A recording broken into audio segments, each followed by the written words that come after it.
Hello, আসসালামু আলাইকুম guys, কেমন আছেন সবাই? আশা করি অনেক ভালো আছেন। আমি আল্লাহর রহমতে অনেক ভালো আছি। আমি আজকে আপনাদের সাথে আমার নতুন একটি ব্লগ ভিডিও শেয়ার করব, যেটা হলো যে আমি কালকে গাছগুলো কিনে এনেছি। এটা হচ্ছে রক্ত জবা।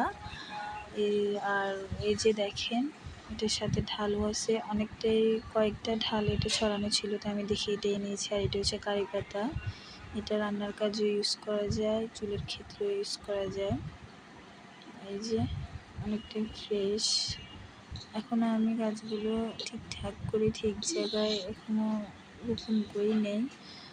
দেন আমি করবো, হাতে সময় পাই নেই তাই। আর এটা হচ্ছে মেহেদি পাতা, যেটা আমরা চুলের ক্ষেত্রে ইউজ করি, হাতে লাগাই। এই যে, আর সাথে ছিল আমার অ্যালোভেরা, যেটা চুলের জন্য অনেক উপকার। এই যে অ্যালোভেরা, এই আমার অ্যালোভেরা গাছের সাথে আমার ইচ্ছে একটা বেবি হয়েছে। এই যে আমি এখনও গাছগুলো রোপণ করি নেই, সময় পাইনি হাতে, তাই হলে এতদিনে আর একটু ভালো হতো। আমি গাছগুলো কিনে এনেছি আজকে প্রায় 2 থেকে 3 দিন হয়ে গেছে, এখন এইভাবে রয়েছে।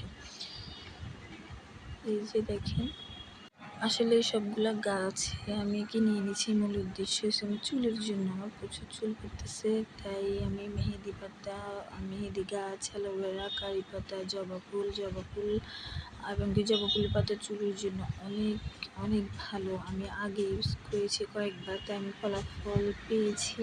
এই জন্যই আমি গাছগুলো কিনে এনেছি। এই যে দেখুন, ছোটো ছোটো কয়েকটা ফুল কলিয়ে ধরেছে। এই যে অলরেডি একটা ফুল ছিল, কিন্তু ঝরে পড়ে গেছে। এই যে দেখেন, এই যে দেখছেন। আসলে আমি গাছগুলো অনেকটাই খোঁজাখুঁজির পর রক্ত জবা অনেক পাওয়া যাচ্ছে না পর আমি অনেক কষ্টের পর রক্ত জবাটা পেয়েছি। পাওয়া যায় বিভিন্ন রকমের জবা ফুল গাছ, কিন্তু ওইগুলো হবে না, লাগবে আমার রক্ত জবা। তাই পুরো রক্ত জবাটা পেয়েছি। আর এটা হয়েছে যে তুলসী।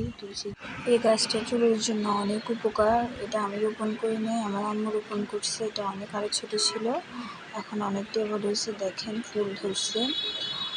তো গাইজ, আমার ভিডিওটি যদি ভালো লেগে থাকে, আপনারা সবাই আমার চ্যানেলটি সাবস্ক্রাইব করবেন আর লাইক কমেন্ট শেয়ার করবেন। ধন্যবাদ সবাইকে। আসসালামু আলাইকুম।